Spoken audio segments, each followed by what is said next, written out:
ಇತ್ತ ರಾಯಚೂರಿನ ವಿಚಾರಕ್ಕೆ ಬರೋದಾದ್ರೆ ರಾಯಚೂರು ಜಿಲ್ಲೆಯ ಮೇಲೆ ಸೂರ್ಯನ ಕಡು ಕೋಪ ಕಂಡು ಬರ್ತಾ ಇದೆ. ರಾಯಚೂರಿನಲ್ಲಿ ಒಂದು ವಾರದಿಂದ 44.1 ಡಿಗ್ರಿ ಉಷ್ಣಾಂಶ ದಾಖಲಾಗಿರೋದು. ನಿಜಕ್ಕೂ ಕೂಡ ಆ ಊರನ್ನ ಬಿಸಿಲ ನಾಡು ಅಂತ ಕರೀತಾರೆ.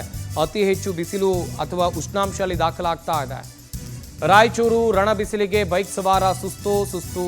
ಜಿಲ್ಲಾಡಳಿತದಿಂದ ಸಿಗ್ನಲ್ಗಳಲ್ಲಿ ನೆರಳಿನ ವ್ಯವಸ್ಥೆಗಳು ಮಾಡೇ ಇಲ್ಲ. ಅವರು ಜಿಲ್ಲಾಡಳಿತ ಏನು ತಯಾರು ಮಾಡ್ಕೊಳ್ಳೋದಿಲ್ಲ. ಕಾದು ಕೆಂಡವಾಗಿದೆ ರಸ್ತೆ.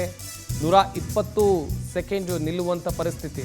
ಒಂದು ಕಡೆಯಲ್ಲಿ ಈ ಬಿಸಿಲು ಹೆಂಗಿದೆ ಅಂತ ಹೇಳಿದ್ರೆ ಇಷ್ಟರ ಮಟ್ಟಿಗೆ ಬಿಸಿಲಿದ್ರೂ ಕೂಡ ರಸ್ತೆಗಳಲ್ಲೂ ಕೂಡ ಬಿಸಿ ಆಗಿರುತ್ತೆ, ಅಷ್ಟರ ಮಟ್ಟಿಗೆ ಕಾದಿರುತ್ತೆ. ಹಾಗೆಯೇ ಈ ಕುರಿತು ನಮ್ಮ ರಾಯಚೂರು ಪ್ರತಿನಿಧಿ ನೀಲಕಂಠ ಸ್ವಾಮಿ ಪ್ರತ್ಯಕ್ಷ ವರದಿಯನ್ನು ಕೊಟ್ಟಿದ್ದಾರೆ. ಬನ್ನಿ ನೋಡೋಣ. ಜಿಲ್ಲೆಯಲ್ಲಿ ಈಗಾಗಲೇ 44 ಡಿಗ್ರಿ ಸೆಲ್ಸಿಯಸ್ ಬಿಸಿಲಿನ ತಾಪಮಾನ ಕಳೆದ ಒಂದು ವಾರದಿಂದ ರಾಯಚೂರು ಜನರ ಜೀವವನ್ನು ಹಿಂಡುತ್ತಿದೆ ಅಂತ ಹೇಳಿದರೆ ತಪ್ಪಾಗಲಿಕ್ಕಿಲ್ಲ.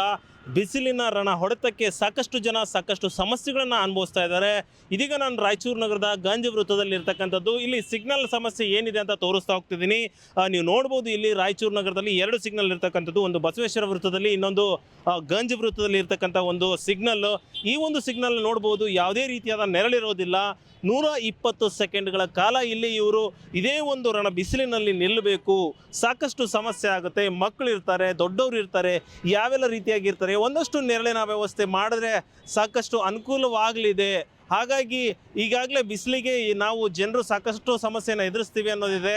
ಕೆಲವೊಂದು ಕಡೆ ಇನ್ನೂ ಬ್ಯಾನರ್ಗಳು ಹಾಕಿರ್ತಾರೆ, ಅದರ ನೆರಳಿನಲ್ಲಿ ಒಂದು ಲೈನ್ನಷ್ಟು ಜನ ಏನೋ ನೆರಳನ್ನು ಪಡ್ಕೋಬೋದು ಹೊರತು ಸಾಕಷ್ಟು ಜನ ಇಲ್ಲಿ ನೆರಳು ಇರಲಾರ್ದಂಥ ಸಂದರ್ಭದಲ್ಲಿ ಇರ್ತಕ್ಕಂಥದ್ದು. ಹಾಗಾಗಿ ಈ ಒಂದು ವೃತ್ತಗಳಲ್ಲಿ ಜಿಲ್ಲಾಡಳಿತ, ಪೊಲೀಸ್ ಇಲಾಖೆ ಅಥವಾ ಮಹಾನಗರ ಪಾಲಿಕೆ ವತಿಯಿಂದ ಏನಾದರೂ ನೆರಳಿನ ವ್ಯವಸ್ಥೆ ಮಾಡ್ತಾರಾ ಅನ್ನೋದು ಇಲ್ಲಿ ಸಾಕಷ್ಟು ಜನರು ನಿರೀಕ್ಷೆ ಇಟ್ಟಿರ್ತಕ್ಕಂಥದ್ದು. ಹಾಗಾಗಿ ಇನ್ನೂ 1 ತಿಂಗಳ ಕಾಲ ಈ ಒಂದು ರಣ ಬಿಸಿಲಿನಲ್ಲಿ ರಾಯಚೂರಿನಲ್ಲಿ ಜನ ಕಾಲ ಕಳಿಬೇಕು. ಹಾಗಾಗಿ ಆದಷ್ಟು ಬೇಗನೆ ಇಲ್ಲಿ ನೆರಳಿನ ವ್ಯವಸ್ಥೆ ಮಾಡಿದ್ರೆ ಒಂದಷ್ಟು ದ್ವಿಚಕ್ರ ವಾಹನ ಸವಾರರಿಗೆ ಅನುಕೂಲ ಆಗುತ್ತೆ ಅನ್ನೋದು ಪವರ್ ಟಿವಿಯ ಒಂದು ಆಗ್ರಹವಾಗಿರ್ತಕ್ಕಂಥದ್ದು. ನೋಡೋಣ ಮುಂದಿನ ದಿನಗಳಲ್ಲಿ ಮಾಡ್ತಾರಾ ಇದ್ರ ವ್ಯವಸ್ಥೆ ಅನ್ನೋದನ್ನ ಕಾದು ನೋಡಬೇಕಾಗಿದೆ.